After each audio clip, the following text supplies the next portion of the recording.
Hello friends, जय जगन्नाथ। मु हरिहर राउत आपन को हरिहरन ओडिशा चैनल में स्वागत। सांग मैंने आज आम देखा गोटे लिक्विड डिटर्जेंट या कहते स्टेन रिमूवाल लिक्विड डिटर्जेंट। ये जो डिटर्जेंट आम तैयारी करवा यह ड्रेस व कपड़ा जितक दाग लगी ये पूरा क्लीन कर दिए। किंतु ये जो डिटर्जेंट आम तैयारी करवा से आम एंजाइम व्यवहार करिया नहीं। एथिरे आम जो लिक्विड एंजाइम छाड़ी आम व्यवहार करवा ड्राई एंजाइम। सांग ये गोटे पाउडर फॉर्म एंजाइम अच्छी। यही एंजाइम टू आम लिक्विड डिटर्जेंट रे पकेबा जहाँद्वारा कि तार जो सफा हबार क्वालिटी आहरी बढ़ीज। देखो सांग मैंने जिते आम कौन से लिक्विड एंजाइम पकाउे से आम लिक्विड एंजाइम स्टेबिलाइजेशन को करने एंजाइम स्टेबिलाइजेशन करने आम से प्रोटीन ग्लाइकोल बोरेक्स पाउडर एमती आईपीए ये सब जिन पकई था। किंतु जदिव आपड़ यही पाउडर एंजाइम को व्यवहार कर सब जिन व्यवहार करने दरकार नहीं। केवल यही पाउडर 1% यानी गोटे लिटर रे आप 10 ग्राम रु 15 ग्राम पर्यंत पकई पारे। एबे आम लिक्विड डिटर्जेंट तैयारी करने नवा एंजाइम पाउडर 15 ग्राम। गोटे लिटर लिक्विड डिटर्जेंट तैयारी करवा से एंजाइम पाउडर नवा 15 ग्राम आम जीरो करदे। एंजाइम पाउडर आम 15 ग्राम पकेबा। एंजाइम पाउडर पर से पकेबा सीबीएसएक्स पकेबा आम 2 ग्राम रु 4 ग्राम पर्यंत। जदि आप टिनोपाल व्यवहार करेंगे ताहले टिनोपाल आपन को अधिक व्यवहार करिया पड़िबो। किंतु सीबीएसएक्स भलो से आप सीबीएसएक्स 2 ग्राम रु 4 ग्राम पर्यंत सीबीएसएक्स पकेबे। देखो ये जरूर सीबीएसएक्स अच्छी एवं सीबीएसएक्स पकेबी 4 ग्राम पर्यंत। आप 2 ग्राम रु 4 ग्राम नहीं पारे।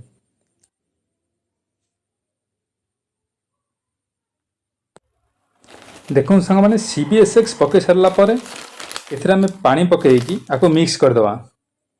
सीबीएसएक्स ड्राई एंजाइम आउ पानी ये तीन टाक भल भाव मिक्स करके आम रखीद। सांग मैंने जो आमर लिक्विड एंजाइम 600 रु 800 कि 1000 पर्यंत पड़ुची सेठी यही पाउडर एंजाइम आमको 220 रु 300 टंका भितर पड़ुची। किंतु यार जो व्यवहार अच्छी जो आम एंजाइम लिक्विड एंजाइम यूज करचे 10 ग्राम सेठी याकू भी यूज करिया पड़ुची 10 ग्राम। तेणुक लिक्विड एंजाइम रे आमको एंजाइम स्टेबिलाइजेशन करिया पड़ुची किंतु एथिरे स्टेबिलाइजेशन करिया दरकार नहीं। लिक्विड एंजाइम रे आमर पीएच 7 रखिवाटा सबुठ भल किंतु एथिरे आपनकर पीएच 7 रु 9 पर्यंत रहिले भी चलिबो। तेणुक जो माने नुआ नुआ तैयारी करछंती सेमानका पई एई dry enzyme far better. Liquid enzyme आप जो व्यवहार कर तार एंजाइम एक्चुअल वर्कटा आप पाई पार ना किंतु आप जब ड्राई एंजाइम यूज करेंगे ताहले आप यार पर्टिकुलर वर्कटा पाई परिवे। आम लिक्विड डिटर्जेंट तैयारी करने एसिड सेलरी नवा 150 ग्राम। आम आगुरी एसिड सेलरी नौले 150 ग्राम एबे भी नवा 150 ग्राम एसिड सेलरी नवा। या पर आम कास्टिक पानी पकेबा। ये जो कास्टिक अच्छी अपना पीएच मेंटेन करने हिसाब से अपन कास्टिक पकेबे। दोस्तों एसिड से लेने के बाद उससे थोड़ा पानी डाल के उसे मिक्स कर लीजिए।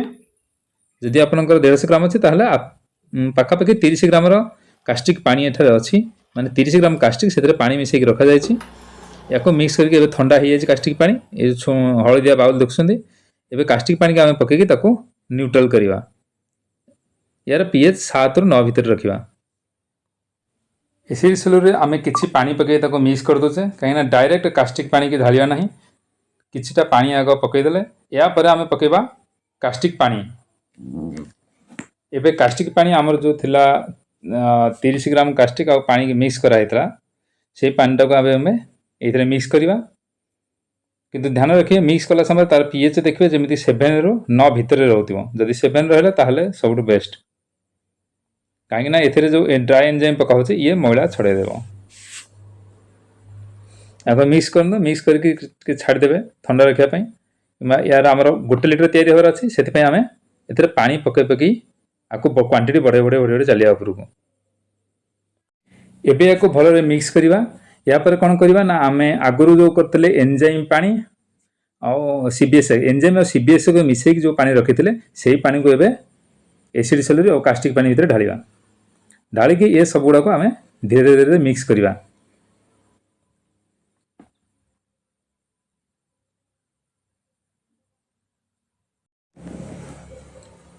देखो सांग मैंने एबे आमर लिक्विड डिटर्जेंट एबे जानिक तैयारी हो गला किंतु या पर आमर किछि काम बाकी अच्छी कौन अच्छी ना एथिरे आमे पकेबा एसएलईएस एसएलईएस पकेबा 50 ग्राम कहीं एसएलईएस टा प्रोडक्ट को मोटा करिवो या साथरे फोम भी क्रिएट करिवो एवं सेथरे फ्रेग्रेंस पकेबा कारण भल स्मेल आसिया पे सेथरे पकेबा फ्रेग्रेंस आपण फ्रेग्रेंस ऑयल सल्युबल पके पारंती वाटर सल्युबल पके पारंती किंतु जदि आपण वाटर सल्युबल पकोसन ताले भल रहबो काहे ना वाटर सल्युबल पकेले जो डिटर्जेंट ट्रांसपेरेंट देखा जिवो जदि ऑयल सल्युबल पके ताले टिके धुंधुला आसीबो या पर अधिक दिन रखिया पई सेथरे प्रिजर्वेटिव पकेबे आपण सीआईटी एमआईटी प्रिजर्वेटिव पके पारंती किंबा डीएमडीएम प्रिजर्वेटिव एथरे ऐड करि पारंती तेबे हम देखिबा एबे हम एथरे पकेबा एसएलईएस 50 ग्राम एसएलईएस हम 50 ग्राम एथरे पके दबा जहाँद्वारा कि भल फोम दब तो साथ यार थिकनेस भी आसो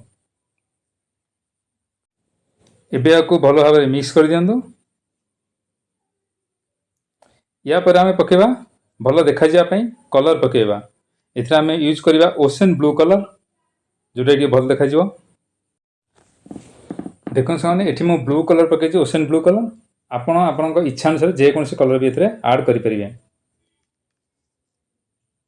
एबे आम देखिदबा आम कारण गोटे केजी पर्यंत आम कर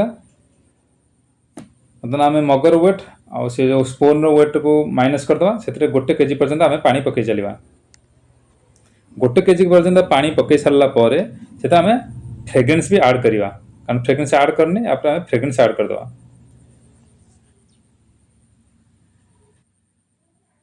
देखो से जदि आपन को ए ड्राए एंजाइम दरकार पड़ी ताले आपण मते कांटेक्ट करके व्हाट्सएप रे कांटेक्ट करिए कॉल करके ड्राई एंजाइम नहीं पारिबे किंबा आपण जे कोनसी केमिकल शॉप रो आपण किनि पारिबे एबे हम एथरे ऐड करबा फ्रेग्रेंस ये जो फ्रेग्रेंस टा अछि ये वाटर सॉल्युबल फ्रेग्रेंस आपण एथरे 5 gram water soluble fragrance add करि पारंती किंबा आपण पाखरे जदि वाटर सॉल्युबल नाही ताले ऑयल सॉल्युबल फ्रेग्रेंस आपण ऐड करि परिबे संगाने एबे हम देखिदबा ये किपरि काम करछि एबे वाशिंग मशीन रे किछि कपड़ा पका हे अछि मोळा कपड़ा आ एथरे हमें पकेबा गोटे ढक्कन एथरे हमर जो गोटिए ठिपी अछि से ठिपी रे पकेबा हमें गोटे ठिपी पकेबा सफा करबा एबे वाशिंग मशीन के ऑन करके देखिबा गोटे मिनिट पर देखिबा केतिक मोळा रो बाहरी अछि एबे हमर गोटे मिनिट हेई अछि देखो सने यार बहुत गुडा मोळा बाहरी अछि किंतु एथिरे आमर पॉलीमर पका है जो पॉलीमर की आमर जो मैला जिते हम से मैला पुनर्बार जमी कपड़ा रे लगे ना आप पॉलीमर भी ऐड करें देखो सामने यहीपर आप लिक्विड डिटर्जेंट तैयारी करेंगे जदि तैयारी कले समय किसी भी प्रोब्लेम होता आप व्हाट्सएप रे मेसेज करेंगे कि कॉल करेंगे।